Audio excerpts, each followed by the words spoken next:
Hello everyone, welcome to another short course. Thank you for joining us for the start of the Introductory Certificate in Business Analysis short course facilitated by IT Masters and Charles Sturt University, or CSU, and presented by your mentor for the next 4 weeks, Brenton Burchmore. Just a heads up to start things off, we're having some audio difficulties today that we're unable to control with speakers in Singapore, the UK and around Australia. These are likely bandwidth issues that may plague the entire webinar. We are each recording at our end so that the recording can be spliced together, and once uploaded to the learn.at masters page, the recording won't be affected, so you can revise if you miss anything in the next sort of hour or so. All webinars for this course will be held at 7 PM Australian Eastern Standard Time, and this first one will cover the purpose of business analysis and the nature of requirements. It's a jam-packed webinar this week, so we're going to have 2 speakers today, starting with Deborah Paul, who quite literally wrote the book on business analysis, followed by Brenton, who we'll introduce further later on. Before handing over to them, an introduction to both IT Masters and CSU is in order, as well as a bit of housekeeping and some information on short courses. We've got a short course coming up shortly on Amazon Web Services, so if you'll be getting emails about that one shortly. There's a couple of other courses coming up as well. If you have any questions about or would like to suggest, feel free to send in. IT Masters and CSU, if this is your first course with us, you may be wondering who IT Masters and CSU are and why we're running these courses for free. IT Masters is a training organisation that exists solely as a partner to CSU. We work with CSU to create and deliver a number of their Masters courses and market these courses on their behalf.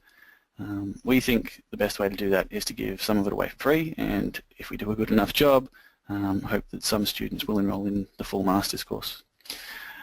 That said, this 4-week course stands alone in its own right. We want you to learn some useful information, have some fun, and hopefully make connections with your fellow students.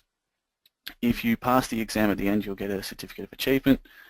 We don't expect you to all come and sign up for a master's degree at the end of the course, but if you come away thinking that CSU is a university that's doing some good things and that the course was good, then it's a win-win.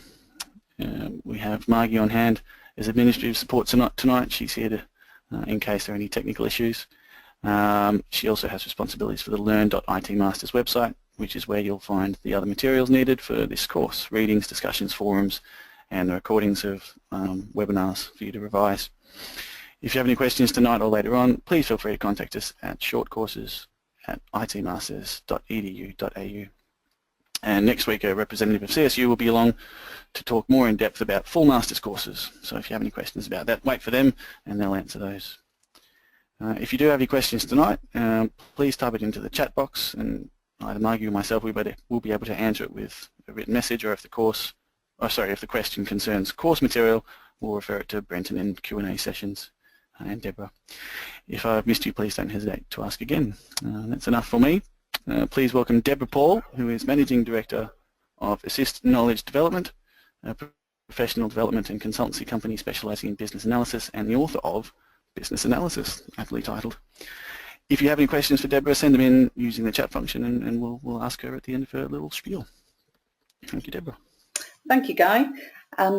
Assist Knowledge Development, as Guy said, is a professional development company, and we were founded in 1986. And just wanted to give you a brief introduction to us, because although we cover topics including business analysis and solution development and project management, we are specialists in business analysis.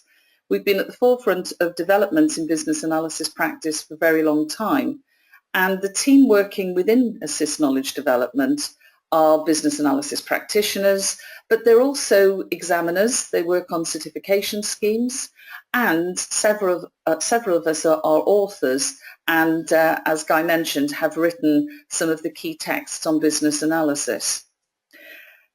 We're passionate about business analysis. We believe that business analysis skills are vital for success in today's constantly evolving and competitive business world.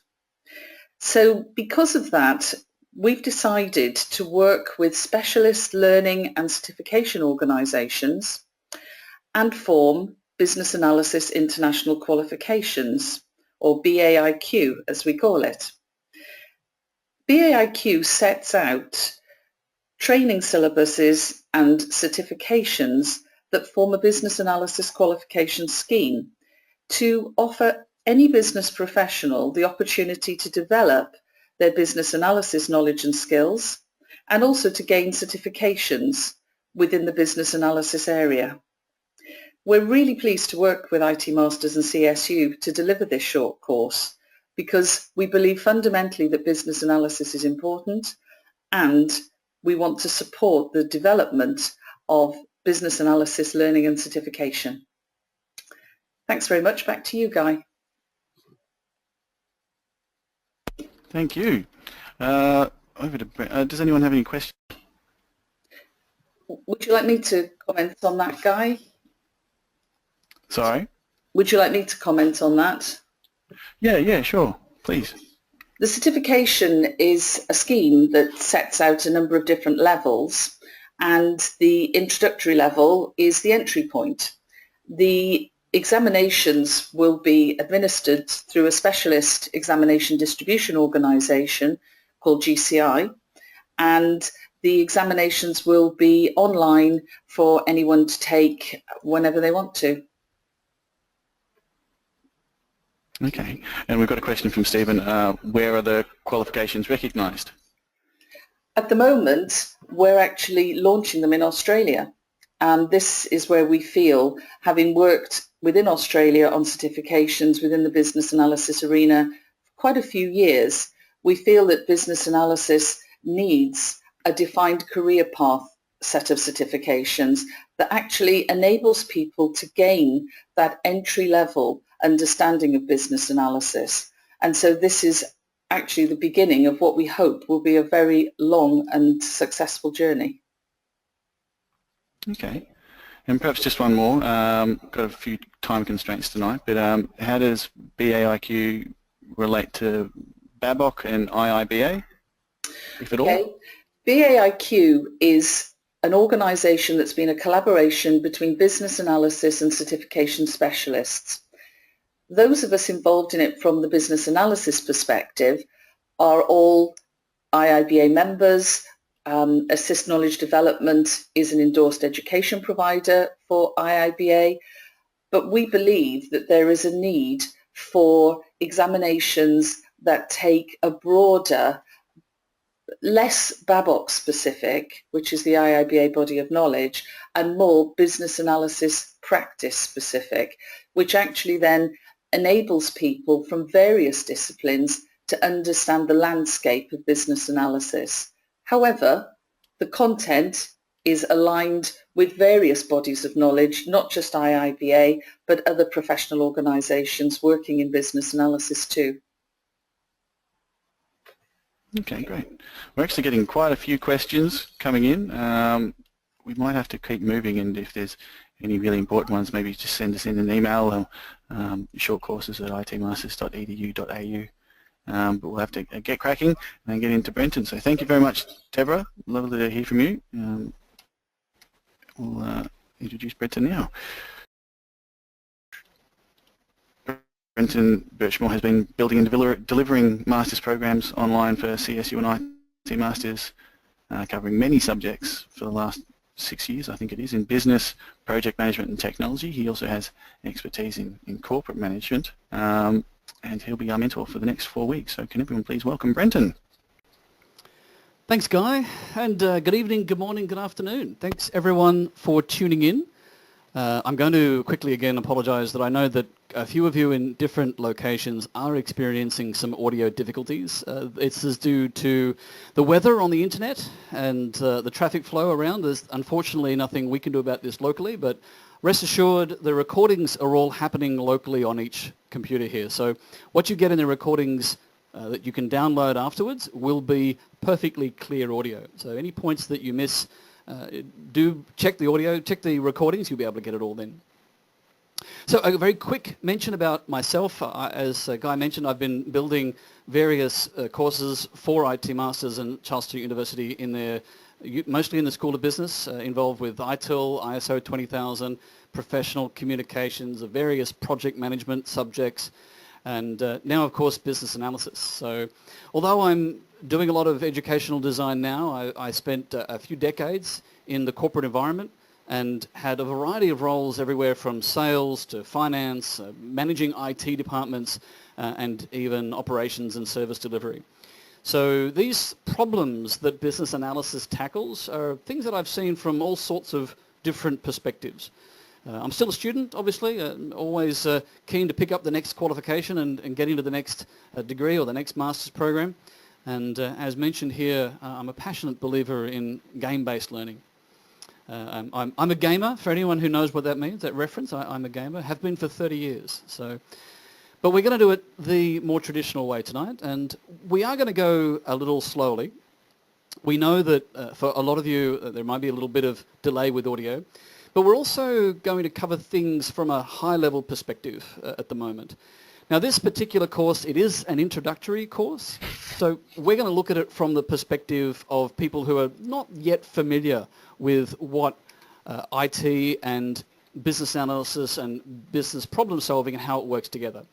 I do know from some of the details that have been mentioned, some of the posts that you put on the forums, that some of you are already quite familiar, some of you even veterans of the business analysis industry.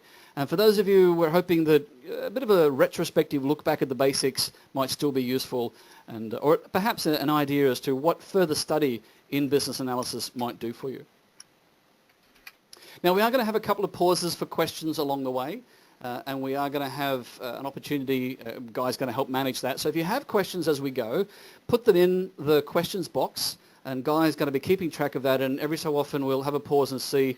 We're only going to get to probably a few questions as we go. Anything we don't get to, apologise in advance, but you're always welcome to throw questions up on the forums, and we'll be able to get to those in between the sessions. The sessions each week are going to be up to an hour. Usually we're planning for about 45 minutes of discussion and a bit of time left over for Q&A. And this will be over the next 4 weeks. For those of you who have already gone online and had a look around, you will find that there are pre-recorded audio lectures. There'll be more of those. There'll be some coming each week for each topic. Hopefully they will give you a bit of a grounding of the theory, the ideas, the concepts that we're going to cover. And we're going to talk about it a little bit more detail during the webinar each night. Now, kicking that off, we're going to talk about the business of business analysis. What we're talking about here is where it all began. Now, if we think back to the 1980s, and we saw a lot of improvements in computing and the effect of personal computing and what it was doing. We have had many of these, but what happened during this particular period is IT was something that was providing a lot of options. It was bringing new ideas, new ways of solving problems. But this was a two-edged sword, because what it also gave us is the opportunity to potentially waste a lot of money. And some of the early projects and attempts to use IT to solve business problems had these issues where a lot of things were done, but it didn't actually do what we all thought it did. Part of the problem was a lot of the stakeholders all thought something different of what IT was going to do for them. And so we learned through this period, over a decade or so, that the more that technology could do for us, the more we had to do to make that technology do what we needed to do. And this created this awareness that, well, if we're going to figure out what technology needs to do for us, we need to ask the questions of what do we need done. This brought us back a step and started to bring forward the idea that, well, let's first look at what the business really needs. And this shift, this paradigm shift, started to push the questions and the investigation, the emphasis, the driving forces back towards the business. But this also coincided with this outsourcing of IT. We had some areas of the world that were growing in their ability to deliver low-cost IT solutions, and a lot of organizations started to outsource that. But the moment you outsource your IT, you go from having a bunch of people in-house whom you can simply talk to and say, hey, help us fix this, to a situation where you're contracting with an external party and you're buying a service from them.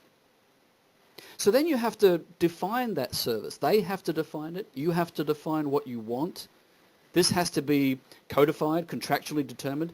This increased the importance on understanding what do we actually need from our technology? What do we want to do with it?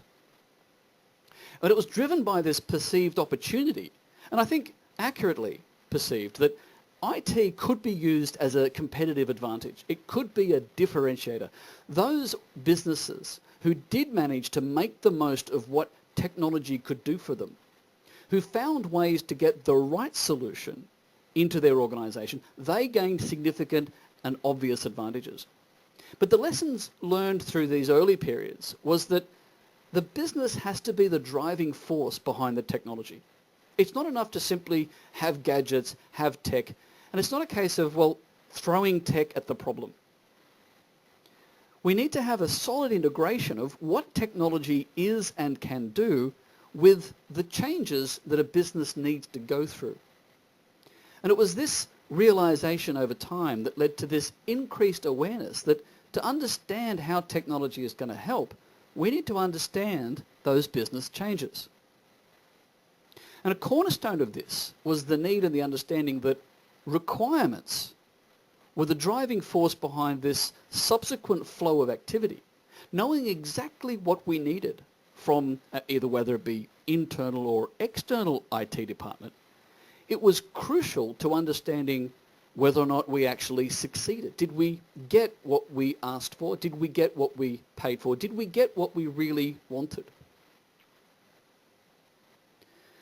Now this, in one sense you could say this was relatively quick. We're talking about changes that occurred over a couple of decades. However, it's still quite a while ago for many of us.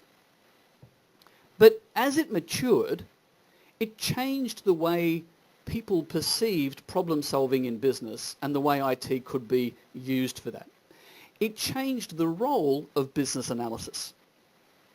And as this maturity model is demonstrating, in the beginning, it started with an awareness of let's bring systems. In the early days in the rise of computing, computing was replacing something that was done by other mechanical means, pencil and paper. So it was about system improvement. Let's computerize this. That was the starting point, and it's a narrower scope. But expanding upon that, as we then start to say, well, we've already computerized it. How can we improve it further? Well, it's then about leveraging that technology. It's about improving the processes that use that technology. That's a broader scope of investigation. And then at the next layer, we're talking about improving the business in an even broader context. Not enough to simply change some processes. Now we need to look at fundamentally what is our business all about.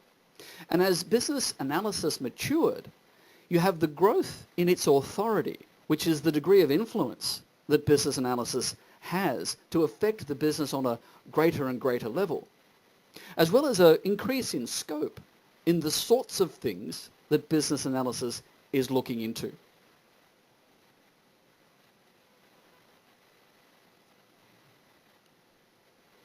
Now, if we look at a business change life cycle, as I mentioned before, we're looking at business change as the driver to using technology correctly for the business.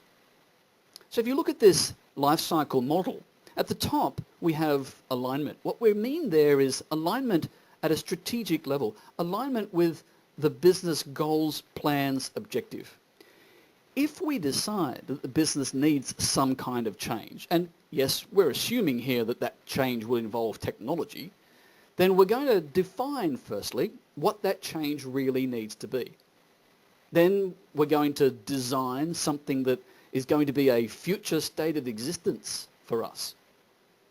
We're then going to implement all of those changes, and not just implement some tech and some hardware. We're going to implement other changes within the organisation necessary to leverage that. And as we do this, we'll get the realisation of benefits, improvements to the business. But you can see in the middle of all this is the business case. And it affects each stage in this process. It affects the decisions made at each step. And it is part of business analysis that is constantly advising, informing, and checking each stage of this process as to its economic, commercial viability. That's what the business case is looking at. Is it worth it? Is this change worthwhile? Is this definition of change valuable to us? Is this design going to meet the requirements? Is this implementation efficient and effective? Are we realizing the benefits? The unifying force that is constantly assessing the commercial viability is what business analysis is based on.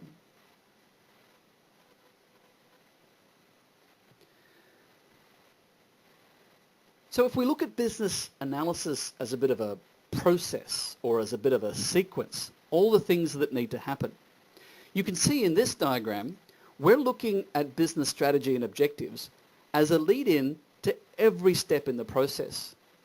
And here we're really just looking at part of the earliest phases of what goes on. And you can see that business strategy and objectives is going to affect everything. If we start at the very beginning, we're really only investigating the situation. We're just assessing the truth of what is, a very fundamental idea.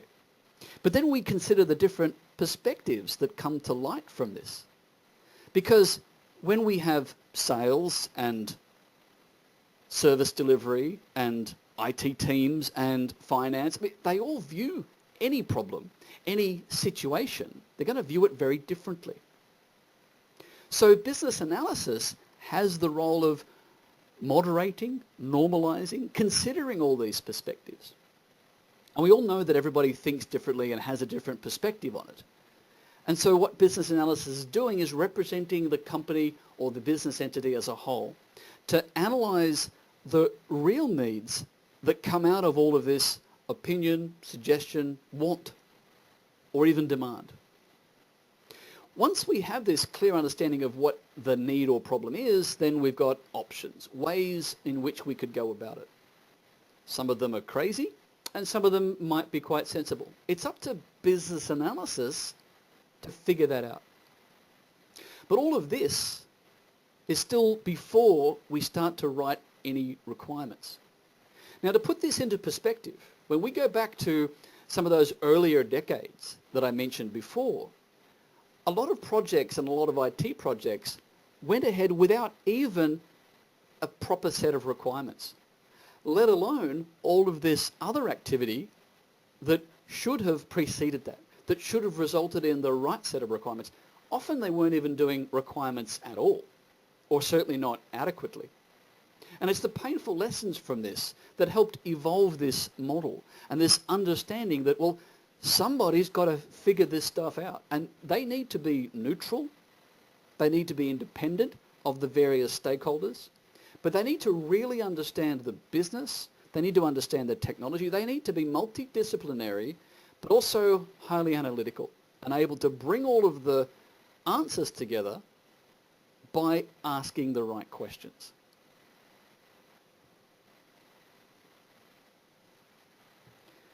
One of the tools that's used is something called a MOST analysis. And it's just an example of one of the tools used.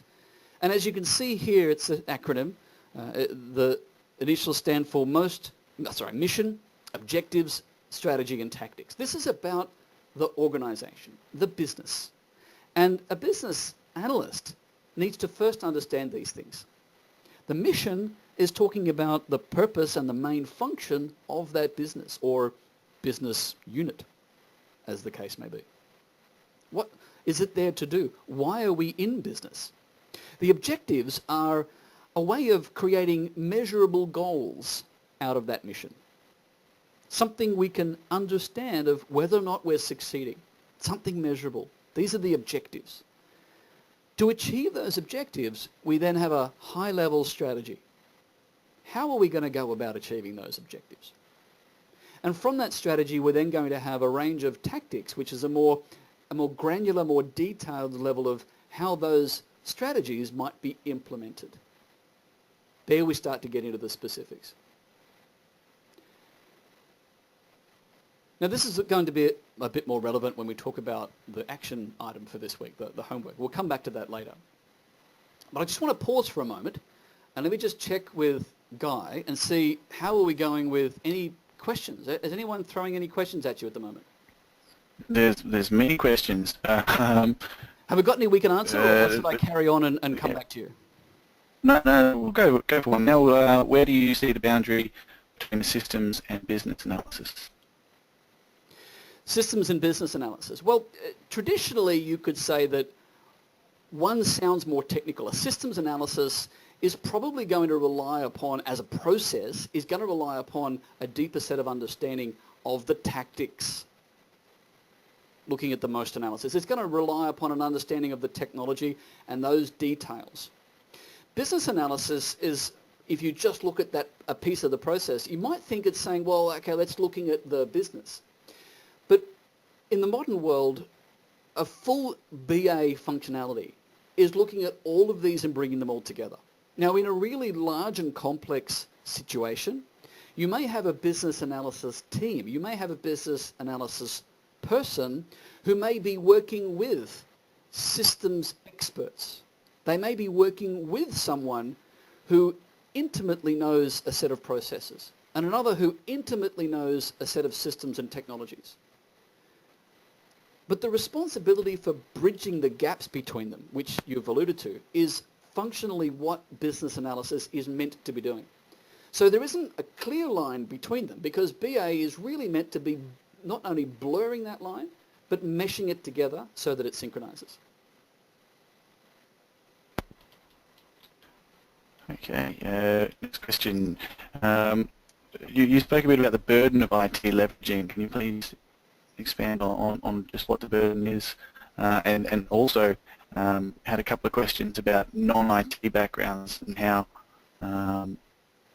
BA can be used in their careers. Okay, let's firstly the burden of outsourcing. The burden I'm referring to is the burden or the obligation that's placed on the company that outsources their IT to someone else. There is a burden or a responsibility, there is a challenge that needs to be met in making sure that if you outsource your IT, are you still getting the IT results that you need for your business?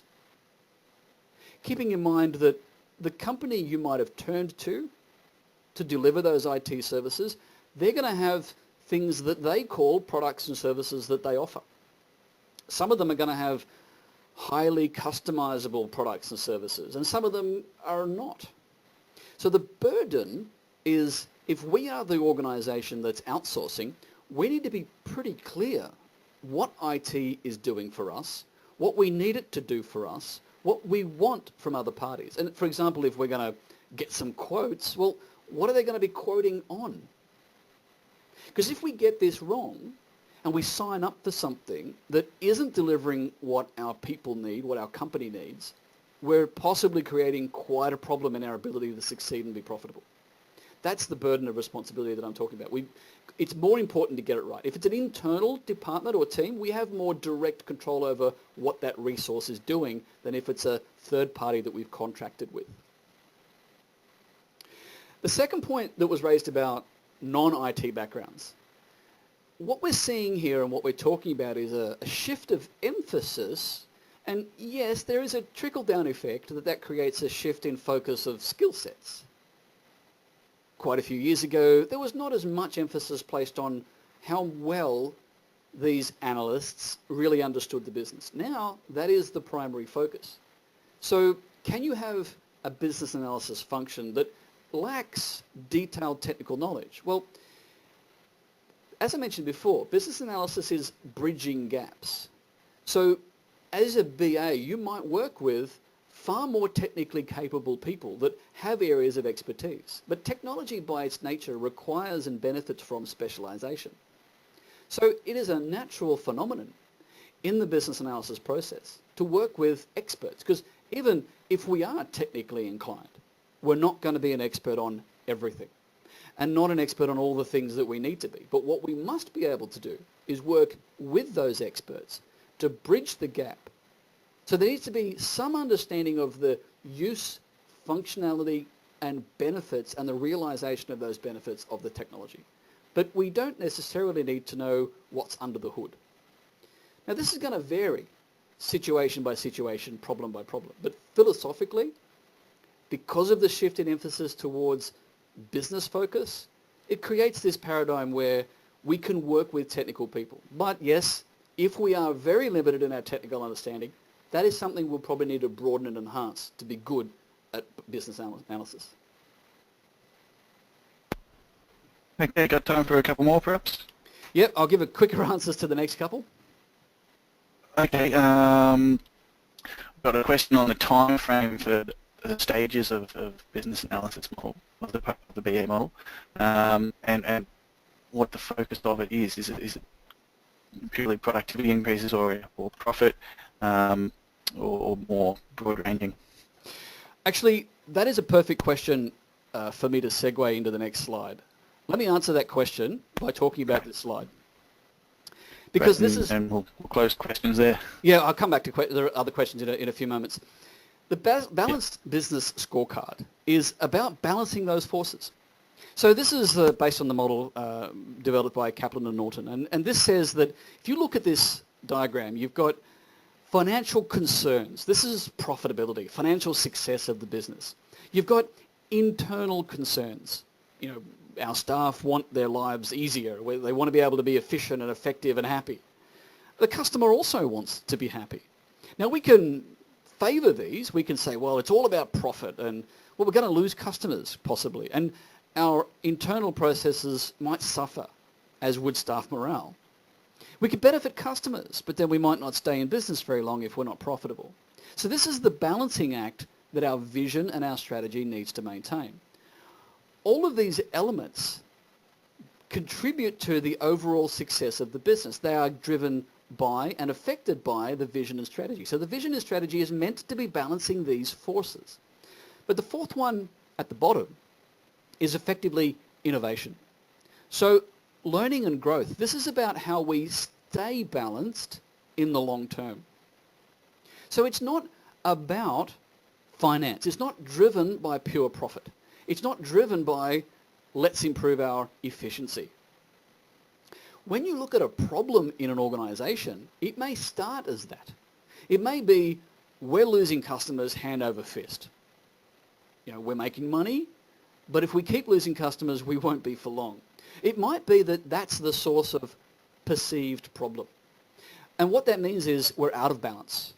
And so business analysis is saying, well, what do we need to do to bring things back into a more balanced scenario? And importantly, what do we need to learn and grow? What are our innovations that need to be able to preserve that balance more effectively into the future and prevent it from going awry again? So it's very situational. Where a particular problem lies will determine where the investigation begins. But it may end up in a number of different places. It may come back to say, well, the reason you're losing customers and you think that's your problem is because your internal processes are so terrible they're driving people away. Yeah, your staff might be very happy because they're not doing very much, they're not servicing the customers, and this could be the answers. So it is very situational. And this is why there's no simple formula for business analysis. There are tools, there are techniques that are designed to ask the right questions. And this is something you'll find when you go through business analysis. It's all about learning how to ask the right questions because the answers are going to be very situational and they're also often going to be quite surprising.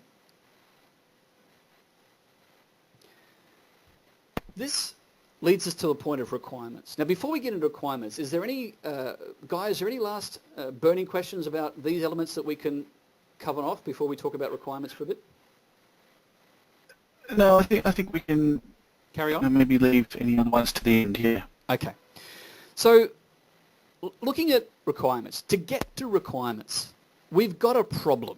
We've identified what that problem is. We've explored it. We've asked a lot of questions. We've figured a lot of things out.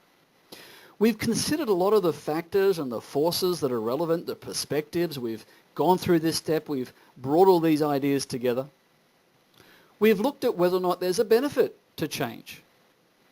How those benefits are going to be realized, this has been confirmed. We've done this part now. So now we've got an idea of what we think maybe needs to be done in a broad sense. Now we need some specifics. We've got to get down to details. And the requirements are those details. They are those specifics that we need before we can take a step forward and create a project, before we can create or a contract or place an order, or before we can have something that allows us to measure our success. And this is an important function that requirements help us do. If we put down clearly what we need, it's a lot easier for us to understand whether or not we got that. And it allows us to clearly differentiate.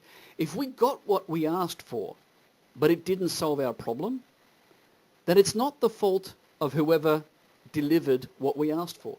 It's more likely to be a problem with what we chose to ask for. And this is where business analysis and the need for business analysis has grown and expanded. An increasing awareness in the extreme importance of asking for the right thing, knowing what the requirements are before we actually invest in it.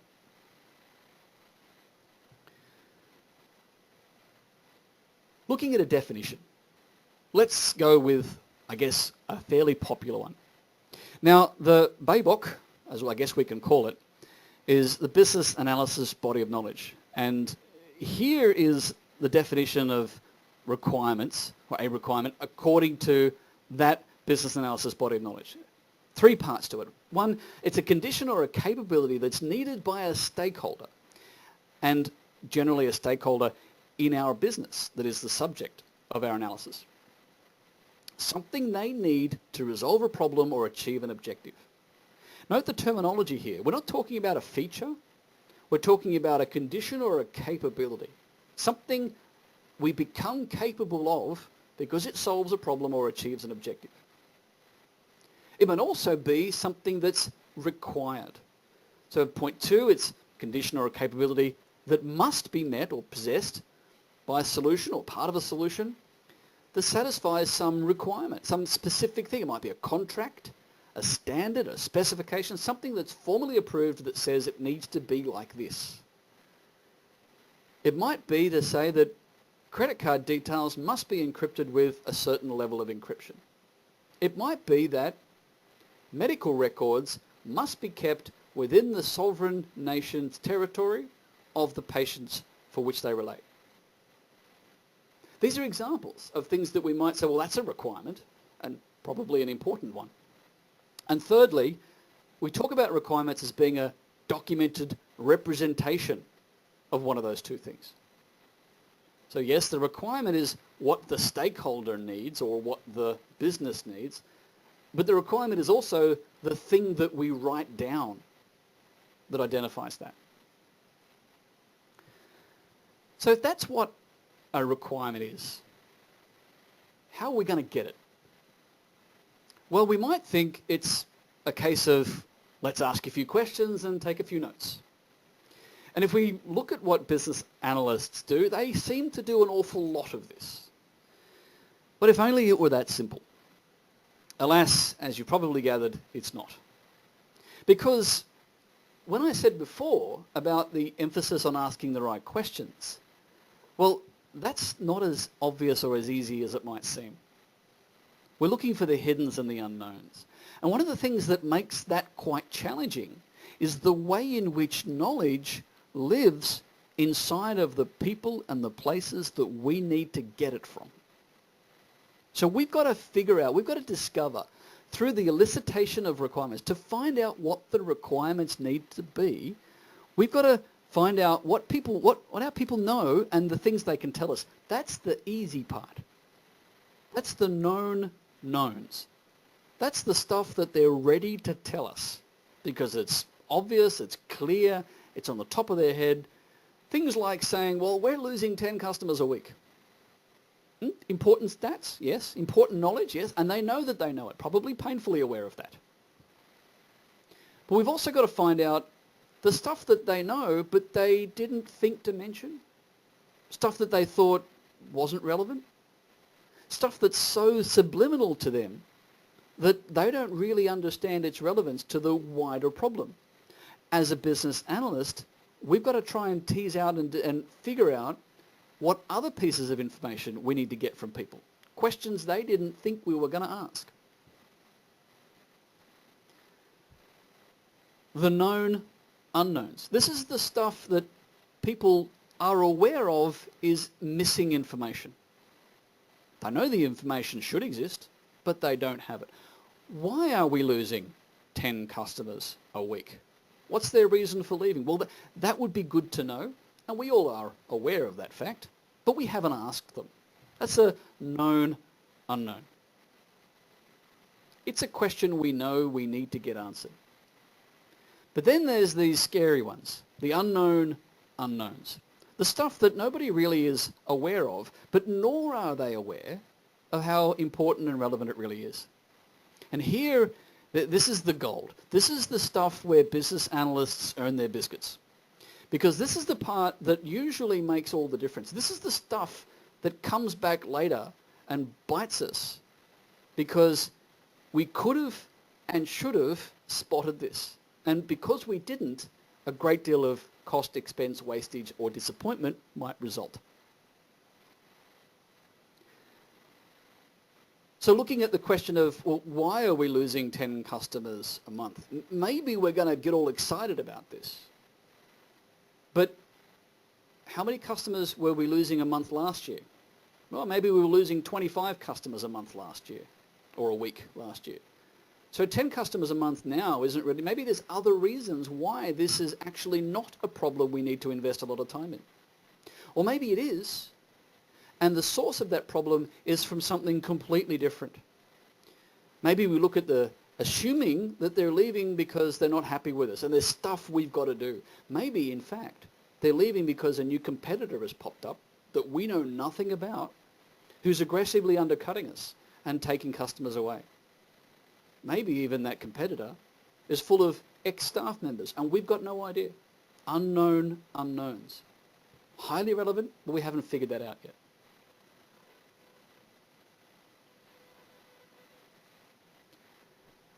Just to make things more difficult and tricky, we've got different types of knowledge transfer. And yes, we're breaking it down broadly into a couple of categories, but we're talking about tacit knowledge versus explicit knowledge. Now, explicit knowledge is the easy stuff, the hard facts, the details, the raw information. This is the stuff that's easy to talk about, easy to understand. The tacit knowledge, that's the stuff that's much harder to articulate. And in fact, can be hard to articulate perhaps because people aren't even aware of its relevance. They're not aware of its significance. It's something that is subconscious, subliminal, automatic. How do you ride a bicycle?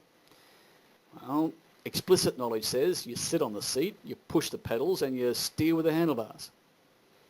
Tacit knowledge is all about how do you maintain your balance. You've got to get on and give it a go.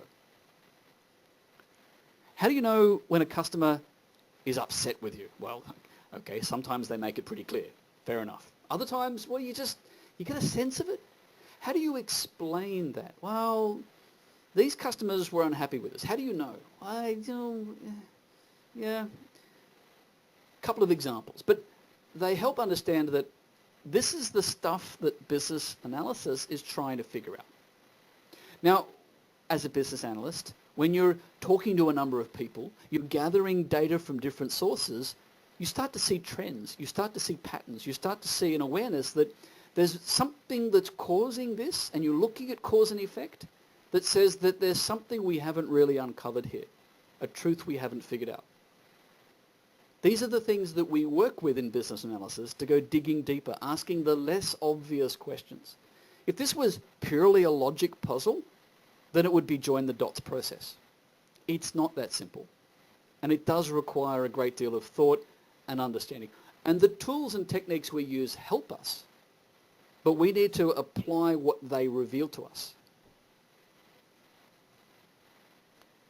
Some of the ways we go about getting these requirements, elicitation techniques, this is a short list of some of the most obvious. Obviously, interviews, talking to people.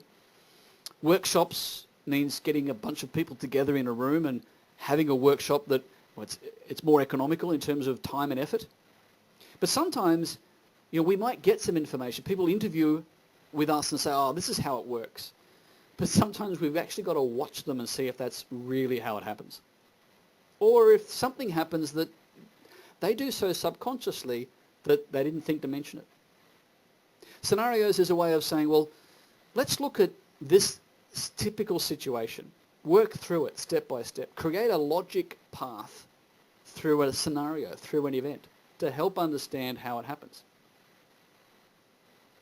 Prototyping is about, what if we changed it? What if this happened? What if we did it like this? More hypothetical in nature. And of course, data document analysis, that's about looking at the spreadsheets, the documents, the facts, the data. Now, if we look a little bit more about interviews, we need to first decide who we're going to interview. We often cannot interview everybody. We've got to decide why we're going to interview certain people. What is it we're going to ask them? What is it we need to know? We might be asking people because they have a high level of expertise in an area, because they're a key stakeholder. They might be a choke point in a process. They might be experienced and have a deep knowledge of the history of something. When are we going to have this interview? At the beginning, at a certain juncture, before the workshop or after the workshop? Before the workshop, maybe to help us know what we need in order to run the workshop better. Or after the workshop, because the workshop has revealed a lot of what we need to look into and ask. It's not just about sitting down and having a discussion. Preparing for it and following it up are also important parts of the process.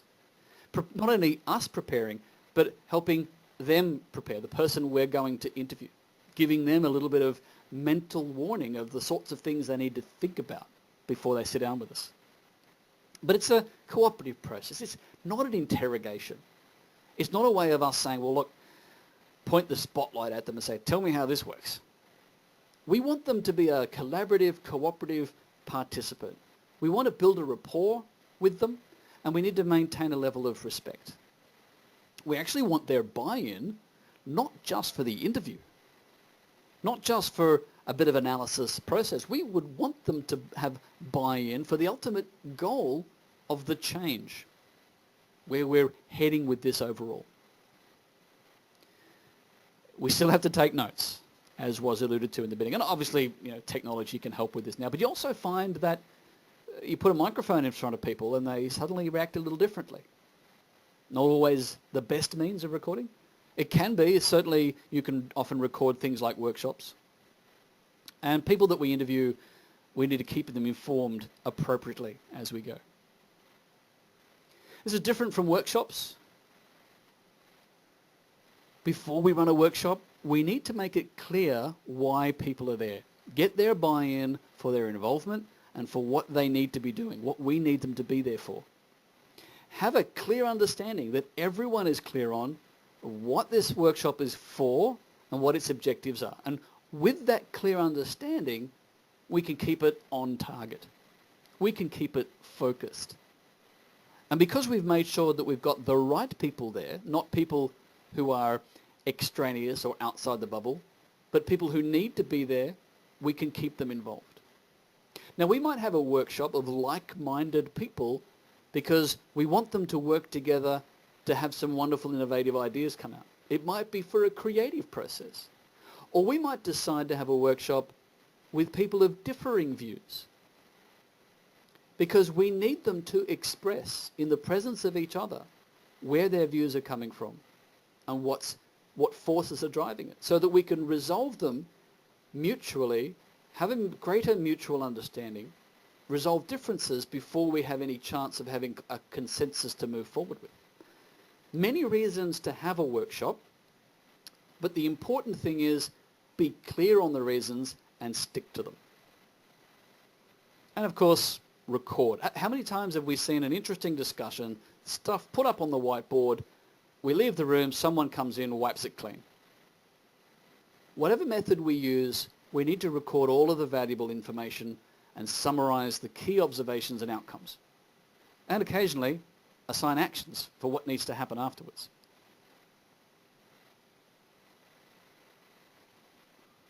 Now, before we talk about the homework, I'm actually going to go back a phrase. Let me go back to Guy and see if there's any other questions that have come in that we can answer for the next couple of minutes? There are a few. We'll start with Jacob's question. Are requirements different from expectations? They're definitely different. Expectations, and this is one of the traps and pitfalls that business analysis has to deal with. Requirements are something that we measure against. They are definitive. So there's something that we can articulate concise, clear, unambiguous, and provides a record against which we can test later to see whether or not we met them. So yes, there's opportunities for stakeholders to interpret them differently. And their expectations also need to be managed by business analysis. Now, not just by business analysis, but by other stakeholders as well. So there is a difference, but it is part of the function in most cases of business analysis to manage the expectations and ensure, and like I said with workshops as an example, making sure that everyone is clear on why they're here, managing the variations between the expectations. No one else in a business change process is going to be better placed to manage those expectations than the business analysis is, at least in the beginning. Once it goes down the line to being a project and maybe there's project management involved, they will have an important role to play in expectation management as well. But that's about delivery. So they're not entirely separate in terms of what the BA needs to do, but we need to make sure that we minimize the difference between the two as much as we can. Okay. Dilip has asked about some of the biggest problems engaged on failed projects and how to avoid them, and whether BA can help in that regard. In a general sense, BA's job is to do the best they can to identify where those problems might come from. So in a sense, it's about being forewarned is forearmed. So if I talk about the biggest problems, it's actually a pretty long list of the sorts of things that can go wrong. But if I boil it down, it's because something wasn't discovered. Or it's because somebody didn't have their expectations adjusted and realigned. So you could have a situation where the right thing was done for the company, but Fred over in sales actually wanted something completely different, never bought into what was going on, always thought he was going to get his way, and no one actually helped him understand that he wasn't. Now, Fred might actually cause a great deal of concern after this. It can be quite problematic. Business analysis needs to try and head that off. Similarly, if you're going to avoid having the wrong thing, you need to do the right kind of analysis of what really the problem is. You could do light, low-level business analysis, and some would say that you're not really analysing enough. If you're simply collecting a bunch of complaints, putting it together and say, well, if we fix all these complaints, this is the answer. But if we don't check the validity of this, and this is really where BA has really come about, and this is probably somewhere in there, in my view, is the most likely area, that's where the problems are often going to come from. Okay, I've got a lot of questions throughout the course of the night about definitions and finding boundaries for BA and other things like project management or technical analysis, all sorts of things. Just a question from me, is there any readings in particular that will focus on sort of defining business analysis? I think, Guy, based on what you're suggesting, what I think we'll do is, with the audio, the pre-recorded audio that we're preparing for next week, I'll explicitly prepare something that covers that point. So I will go into that in a little more detail, and I'll help. I mean, it's not about drawing lines and boundaries. It's about showing the points of interconnect and the areas of synergy. And I think that not only is that probably more important, I think it might be more helpful because there's less delineation and more cooperation and synergy. And so I'll do a pre-recorded audio between now and next week that explicitly addresses that question for a lot of different roles, because I think what we've got is a lot of people are, obviously they have various different roles and functions, and they'd love to find out more about how business analysis affects them. So why don't I offer to do that rather than answer a whole bunch of questions for each individual profession. I'll tackle that separately, put it online later. Great. Okay. Okay, so during individual works, I'd say taking note is sometimes harder. Yes, you can use a digital board recorder, Chetan Kumar. There's a lot of questions going in with these 750 odd people, so it's a little bit difficult to keep track of. But we've got a question from Anu. How do we manage the known unknown as well as unknown during the requirement mission? If you can just perhaps restate and elaborate. So the known unknowns, I mean, it's a bit of a tongue twister to rattle through them. Let me go back and see if I can just quickly scroll back to this slide. What we're talking about here... Donald Rumsfeld as well, the famous, we don't know what we don't know. Yeah, exactly.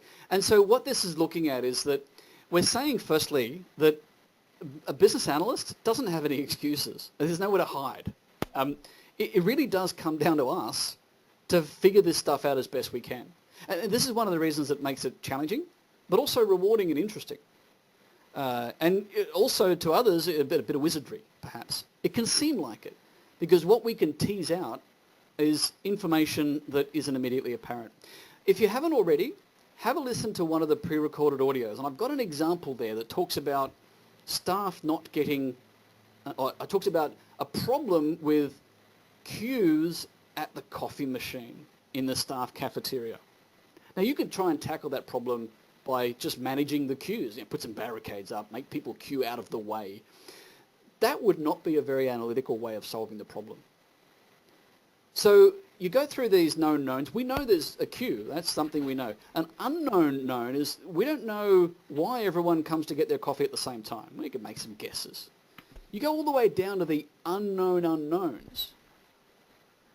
And you look at the fact that actually most of the people coming to this floor, to this cafeteria, to this coffee machine are coming from a completely different floor. So there's an unknown loss of productivity, not simply the waiting in the queue, but the travel that they take to get to the queue in the first place might actually be a bigger time loss and productivity loss than the time that they spend in the queue. So we're all looking at the queuing as the problem, but it's the fact that they've had to climb 3 floors to get there might be a bigger problem. We didn't even think of that. But the solution of saying, well, okay, we're going to put an extra coffee machine in, but we're going to put it 3 floors down, now we're dealing with the unknown unknowns. Now we're being a deeper level of clever. There's no silver bullet to figuring this stuff out. That's why it's analysis. It's really involving piecing all the pieces of the puzzle together. Okay. Maybe 2 more. One from Cecilia, who was asked why, for most analyses, strategy comes after objectives. The strategy is what we use to achieve the objectives. The objectives are very high level. The objectives are saying what we want to do at a high level perspective. The strategy is how do we think we're going to go about achieving those? Now, we can't build a strategy to accomplish something unless we know what it is we want to accomplish. So a strategy is a how, and the objectives is the what. And that's why it goes in that order. Let me just talk about the homework, because I realise we've gone to the end of the promised hour. Let me have a chat about this. Just for those that want to hang around for more questions, most welcome to. But for those that are looking at their watch, let me talk about this. This is the action item. And I'm not sure how clear it's been made, but for those of you who are looking forward to getting a certificate at the end, one of the requirements is you need to take part in the weekly activities. And this is this week's activity. So what you're being asked to do, and there's a forum section already set up for this, choose an international business, any business you like, and you can do your own most analysis, post it on the forums. Or you can constructively respond to analysis that someone else has done. And I mean not just a couple of sentences, but talk about it, debate it, comment, expand the discussion. You might also find a most analysis on the internet about an international company, and then you might critique it. Obviously, you don't want to present that as your own. It's not. But you might present it and say, well, I think this and this and this about it, and raise a discussion about it. These won't be marked, so it's not an assessment process of how good or bad. It's about creating the discussion and taking part in it. And that's the activity for this week. So rather than answer detailed questions about that now, I'll best to ask if anyone has any questions about what to do, tackle them on the forums. Great. All right, so would you like to just have maybe one last question? Yeah, look, we've still got tons of people logged in at the moment, so I'm happy to take a few more questions for those that want to hang around and go through them. I'm fine with that. I'll advance the slide because this is the last slide is just talking about what we're going to cover next week, which I won't elaborate on. I'll go straight to the questions you've got, Guy. Sure. All right, we've got one from Stephen who asks, given the soft skills required to be a successful BA, how does the certification that we're speaking to measure or validate these soft skills? I'd love to throw that question to Deborah. Is Deborah still able to tune in and give us an answer to that? Well, it depends which level you're at, because at the introductory level, it's more concerned with understanding the broad landscape, the tools and techniques, the various areas that Brendan's been talking about. So an understanding of the interpersonal skills, for example, when you're running a workshop or you're conducting an interview, is part of that assessment. But actually assessing that somebody has them at an introductory level is not part of it. But as we go through the scheme, this is something that we are looking at more and more. And what we're intending to do is address that through experience or possibly discussions. Let me also answer that question from a university perspective from Charles Sturt. And that is, if you're, I think as Deborah said, it depends what level you're at. If you're going to the level of getting an MBA of any kind, and you might be wanting to or interested in business analysis, you might do an MBA and you might want to then also cover a bit about project management. You might choose some subjects, some BA subjects to cover, but you might also choose professional communications as a subject to give you a richer set of soft skills. And the reason these subjects are brought together as electives under a master's program is because it allows you to decide what skills you need to improve upon and supplement, and what you want to pick that you want to improve upon. And that's another way of answering that question and solving that. But that's at a higher level of qualification. Okay, Deborah, a couple more questions concerning the qualification. From Stephen, how do they compare to the British Computer Society certificates? And from Vaibhav, any prerequisites in terms of going for the qualification, or the certificate, I should say?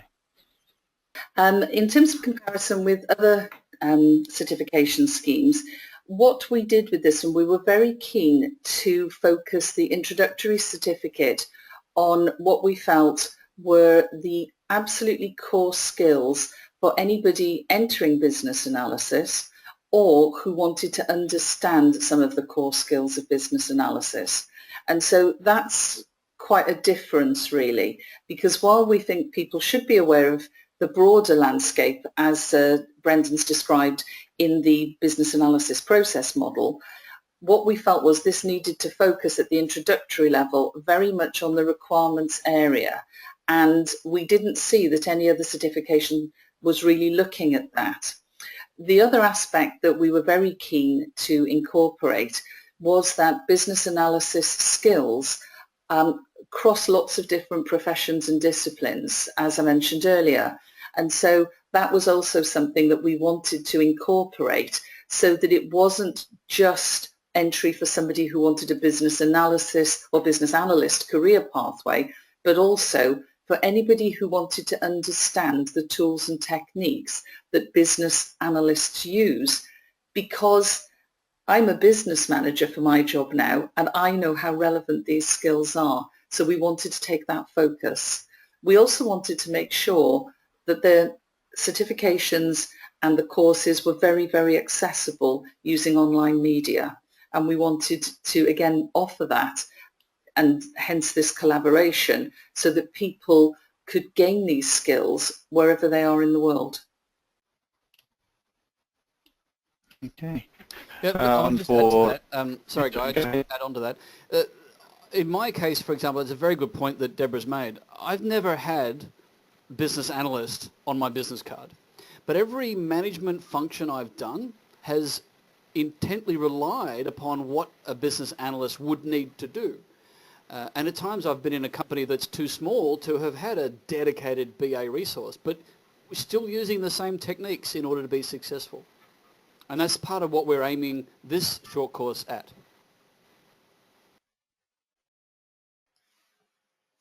Great. One for you, Brenton, from Pat Smith. Anything on challenging or pushing back on the business when sort of agreeing to terms, for want of a better word, around a concept, rather than just agreeing and giving what they think they want? The best assets that the business analyst has, these are things that we're going to go into in more detail in the coming weeks, but it's evidence. So I've talked a bit already about the tricky, amorphous part of opinion, tricky parts of knowledge. When you start to bring it together, when you use some of the tools and start to reveal cause and effect and to highlight what is actually happening, you can rely on that evidence to support the logic of whatever you're proposing, whatever conclusions or deductions that you've come out. So you're going to have plenty of situations where, Fred over in sales doesn't agree, Mary over in finance doesn't agree. But when you show evidence to the ultimate decision makers, the idea is that the logic is sound, there's a clear connection of relevance between cause and effect. You can demonstrate that using the tools and techniques that you've been through. You can show the summarization, collection of data. Those are your assets and strengths. The rigidity of the process that you go through, that means that it will withstand a degree of interrogation, it will withstand a degree of audit, it will withstand a degree of introspection, and shows that this is the logical path. And that stands in contrast to an individual stakeholder with a discrete view of the business from saying, but I need it to be this. Well, there's a cost for that. There's an opportunity cost. And sometimes it just means more money, or sometimes it means, well, if Fred gets this, Mary can't have that. And expressing that in neutral terms is the role of the business analyst. But that doesn't mean that the ultimate decision makers are going to make the right decisions, but it means that the business analysis has asked the right questions. Interesting. I had a lot of questions about most analysis, sort of whether there's a distinction between most and SWOT analysis. Perhaps could you please expand a bit on that one? And one of the questions on most was whether we could do most on Pokemon Go. So I'm not sure whether you're familiar with the Pokemon Go craze. It seems to be a worldwide phenomenon. But thanks very much for that one. But yeah, just a question on whether there's a difference between most and SWOT. There is a difference, and I think a most analysis on Pokemon Go would be very interesting. I'd love to see that. Keep in mind who is responsible for Pokemon Go.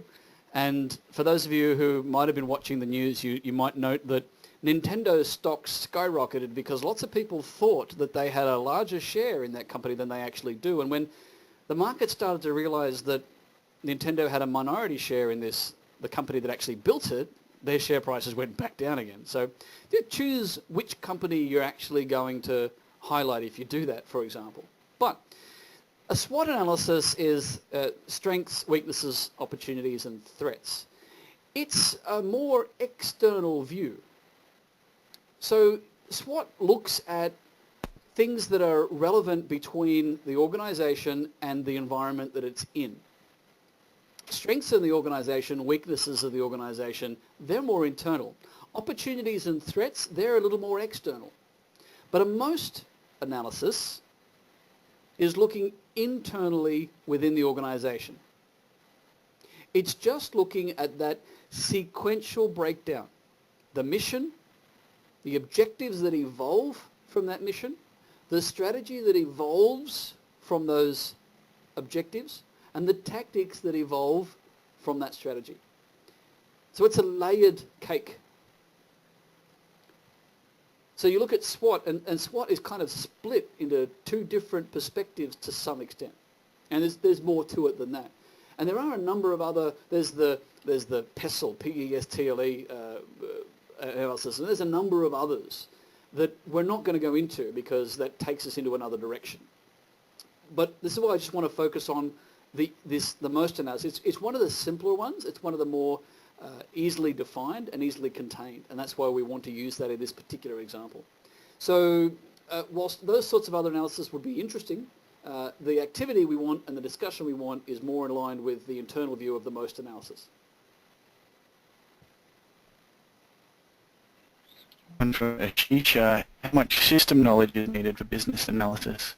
Do you think that good business analysis must acquire good systems knowledge and knowledge of system theory before even interviewing a client? I think, actually, I'd love to hear Deborah's, Deborah's actually left. I can't ask for Deborah on this one. This is partly circumstantial. If you're dealing with systems that are internal to your organization that you're a part of, there's a strong likelihood that you'll not only benefit from a good amount of systems knowledge, you'll probably get it and be exposed to it quite a bit. But also, you'll probably find that learning an extra level of systems knowledge would be very useful to the outcomes you're trying to achieve. But you might also find that it's not essential. Business analysis is about working with that. So, I'm sugarcoating it a bit, but I'm saying that you don't have to become technically qualified, but you can have a very powerful working knowledge of how technology has an impact. And that sort of applies, that's the way technology applies to all sorts of things. We can no longer, in any form of business, profession and expertise, we can no longer fully divorce technology and an understanding of how technology influences what we do. It's a bit like saying, well, we can't separate communications, the rules and laws and the normal function of communications. We can't separate that from other professions because it's entwined. It's a necessary thing that profession needs. Systems knowledge, I'm assuming that what people are talking about when they say this, is they're talking about systems knowledge that's specific to a system. That you might or might not need depending on what your role and obligation are. If you're the only person involved and you don't have access to experts, then some of the people you're probably going to interview pretty early are those kinds of experts. And they might even be external to the company. So there's no simple answer because it does depend on the role of business analysis that particular organization needs. But it's quite okay and it's quite common to have quite a strong expectation that says, well, if you're going to analyze our problems, you probably really need to understand our systems fairly well. Doesn't mean you need to know how to build them. Doesn't mean you need to know how to fix them. But you need to know how they affect the logic and the function, the cause and effect of consequence throughout the flow of activity in the business.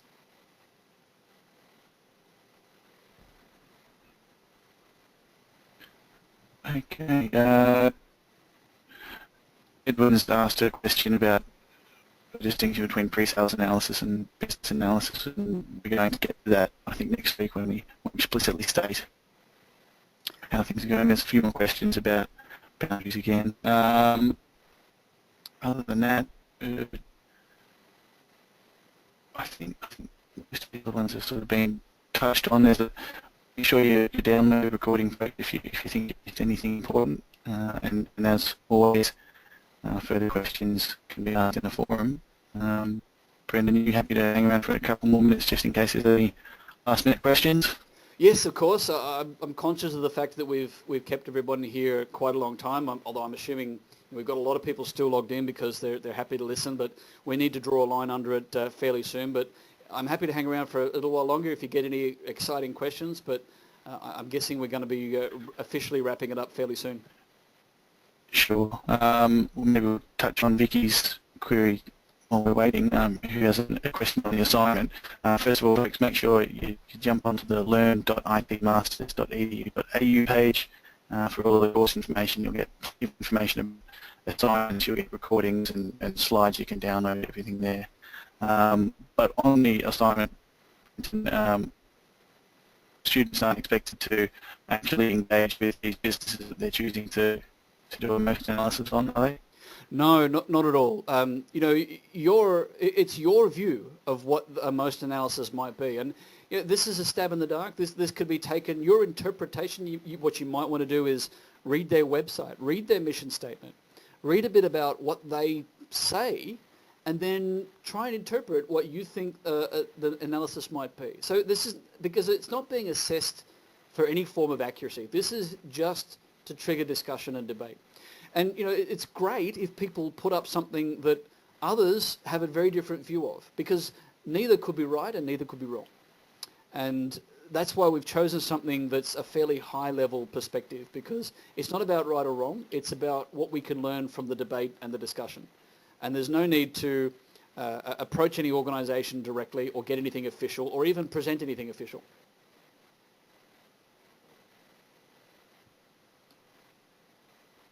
Okay. Brendan, could you please play the slide after elicitation? Can we go back to that one? Which one, sorry? Elicitation?